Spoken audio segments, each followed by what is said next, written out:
चलिए, नमस्कार छात्रों। मैं सुरेंद्र गुरु जी आप लोगों के समक्ष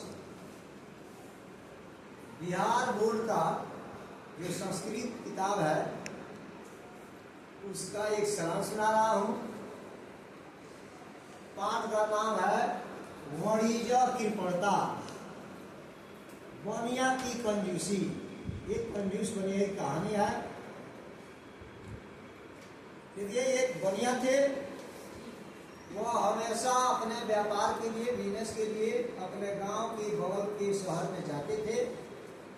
प्रत्येक दिन बिजनेस करते थे, खरीद बिक्री करते थे, घर आते थे, फिर शहर जाते थे। एक समय की बात है कि एक दिन वो अपने व्यापार से, अपने बिजनेस से 4000 रुपया कमाए थे। 4000 रुपया कमाए थे, घर वापस आ रहे थे। तो जब अपने गांव के सीमा तक जब आए तो वो देखे कि हमारे रुपये पॉकेट में हैं। कपड़ा के पॉकेट में रख कर और तब फिर अपने पॉकेट में रखे थे। वो देखे कि तब ये रुपये हमारे हैं। फिर घर जब पहुंचे तब देखते हैं कि हमारा रुपया कहीं गिर गया है। वो जिस पॉकेट में रुपया रखे थे वो कहीं गिर गया है। और अंदाज लगाए कि ये रुपया जो है हमारे ही गांव में किसी को मिला होगा, इसलिए कि अपने गांव की सीमा तक आए हैं तो रुपये थे, पॉकेट था वो हमारे पॉकेट में। लेकिन घर पहुंचे हैं तो रुपये नहीं है, पॉकेट रुपया वाला पॉकेट गिर गया है। वो अपने गांव के मुखिया के पास गए। मुखिया से बोले कि मुखिया जी, आज हमने अपने व्यापार से, बिजनेस से 4000 रुपया कमाया था, घर वापस आ रहा था, अपने गांव की सीमा तक आए हैं तो हम देखे हैं कि रुपये थे, घर पहुंचे हैं तो रुपये नहीं हैं। इसका मतलब है कि अपने ही गांव में किसी को मिला है पॉकेट। आप पूरे गांव में सूचना दिलवा दीजिए कि जिनको मिला होगा वो ला करके रुपये दे देंगे। बनिया के कहने के अनुसार मुखिया पूरे पंचायत में सूचना दिलवा दिए कि एक बनिया के 4000 रुपये खो गए हैं। कोई लाकर उस रुपये को दे देगा तो उसको 400 रुपये इनाम दिए जाएंगे।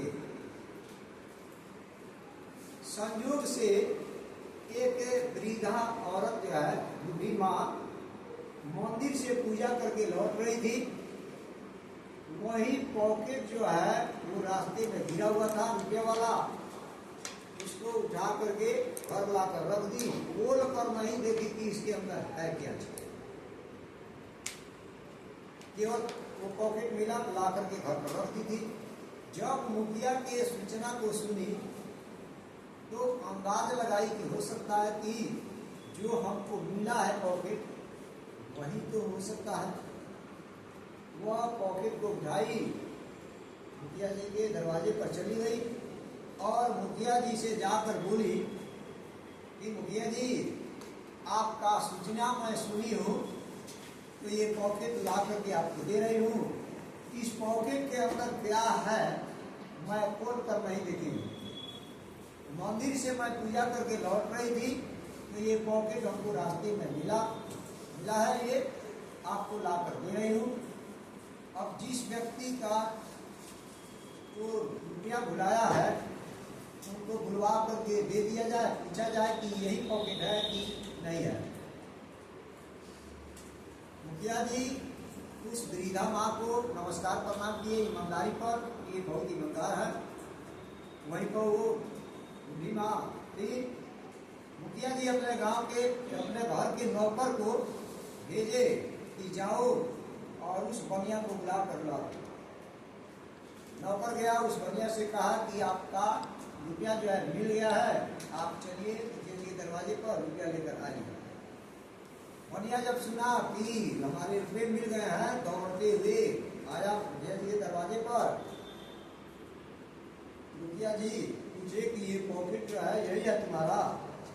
तो बोला कि हाँ यही है। कहे कि ठीक है। देखिए ये बूढ़ी माँ जो है ये ला करके दिया इस पॉकेट को। इनाम रखा गया है 400 रुपया, निकाल करके दे दीजिए।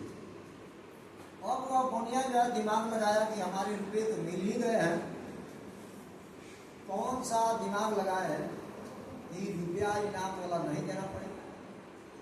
तब वह क्या किया कि मुकेश जी के दरवाजे पर जितने लोग थे उन लोगों के सामने पॉकेट को खोल कर रुपया गिनना शुरू कर दिया। गिनने लगा, गिन कर बताया कि मुखिया जी इसमें 4000 रुपये ही हैं, हमारा 4400 रुपया खोया। गलत बोला कि सही? गलत बोल दिया। मुखिया जी कहे कि ये बताओ कि पहले तुम क्यों नहीं बताया कि हमारा 4400 रुपये खो गए हैं? पहले तो तुम बोला था कि 4000 रुपये खो गए हैं और कह रहा है 4400। तो वो बोला कि मैं उस समय भूल गया था, विस्मित हो गया दिमाग से, इसलिए नहीं बता पाया। कहे कि ठीक है अभी बताओ कि तुम्हारा रुपये कितने खो गए हैं, है ना? तो आप बताया कि हमारा 4400 रुपये खो गए। यही कहे कि रुपया तुमको हमको ले लिए अपने हाथ में। कहे कि तुम्हारा 4400 रुपया खोया है और इसमें 4000 ही है। इसका मतलब है कि ये रुपया तुम्हारा नहीं है, तुम्हारा रुपया कहीं और कोई उठा लिया होगा। अब जाओ अपना पता करो कि कौन ले गया है, लेकिन ये रुपया है तुमको नहीं दिया। फिर कहानी है और बोनिया जो है पाया हुआ रुपया फिर खोद दिया, गंवा दिया और वह जो है रोते बिलखते घर चला गया। यही कहानी है। ध्यान दीजिए, आप लोग उसको अच्छा से ध्यान से सुनिएगा, आप लोगों को जरूर उससे लाभ मिलेगा। और मैं आप लोगों से निवेदन करता हूँ, आपको हमारी वाणी अगर अच्छी लगे तो हमारे चैनल को सब्सक्राइब जरूर कीजिएगा, लाइक जरूर कीजिएगा। इसी के साथ जय हिंद, जय भारत, जय तिरंगा।